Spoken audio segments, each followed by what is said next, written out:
Hello दोस्तों, स्वागत करते हैं आपको नए वीडियो में। मैं एडवोकेट सुनील कुमार। मैं आपको लगातार नया जानकारी, नया अपडेट, नया सुप्रीम कोर्ट का जो आदेश आता है, नया जजमेंट होता है, उसका अपडेट देता रहता हूँ। हमारे साथ जुड़े रहिए। हमारे चैनल को लाइक कीजिए, शेयर कीजिए, सब्सक्राइब कीजिए। अपने दोस्तों, फैमिली रिलेशन, फैमिली ग्रुप और फेसबुक पे शेयर करके हमारी मदद करें ताकि ये जानकारी सब तक पहुंचे। हम आज बात करने जा रहे हैं आपको, ये एक मामला जो कब्जा का आया है। आपने कुछ सुना होगा कि 11 साल से ज्यादा।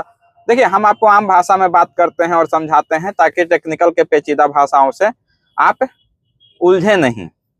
तो कब्जा के बारे में हम आज आपसे बात करने जा रहे हैं कि अगर कोई रेंटर 11-12 साल से ज्यादा रहता है तो लोग ऐसा कहते हैं कि ये अब जो है वो कानूनी तरीके से हटाना मुश्किल होगा। इस पे भी हम आपसे बात करेंगे कि उसका क्या मुश्किल है, किन हालातों में वो कानूनी प्रक्रिया जाना पड़ेगा हटाने के लिए।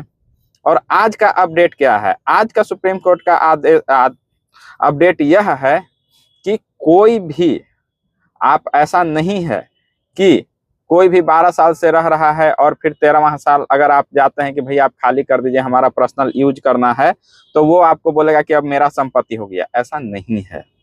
सब में कुछ बारीकियां हैं, उसको हम आज आपको डिटेल में समझाते हैं। सबसे पहला बात, अगर कोई रेंटर 12 साल से है और वो उस पे दावा करता है, तो अगर आपके पास जमीन का पुख्ता टाइटल पेपर है, उसके पास किसी तरीके का पेपर नहीं है, तो आज का अपडेट है कि आप उसको हटा सकते हैं।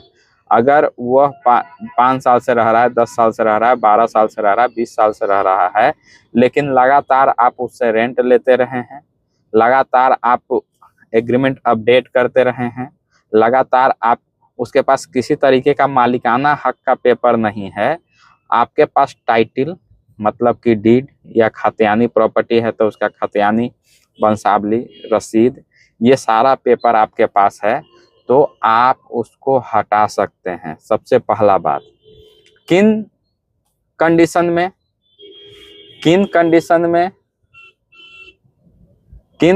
में वो नहीं कर सकते हैं, वो भी जान लीजिए।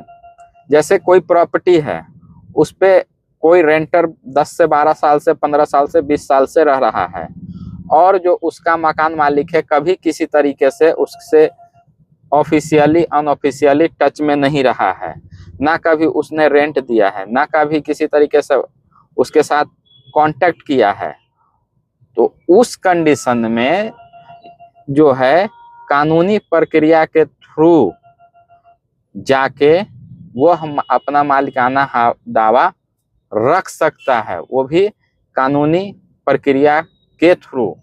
ये ध्यान रखिए, अगर आपके पास पुख्ता जमीन का कागजात है तो इस कंडीशन में कोई भी रेंटर आपके जमीन पे, आपके घर पे, आपके फ्लैट पे कब्जा नहीं कर सकता है। आप इसके लिए निश्चिंत रहें, सुनिश्चित रहें। तो हमने आपको क्लियर कट में बता दिया कि कब्जा रहने से नहीं होता है। जमीन का मालिक, घर का मालिक, फ्लैट का मालिक आपके पास पेपर और टाइटल रहने से होता है। अगर मेरा चीज समझ में आया तो हमारे चैनल को लाइक शेयर सब्सक्राइब करें। हम हैं सोनू भाई, धन्यवाद।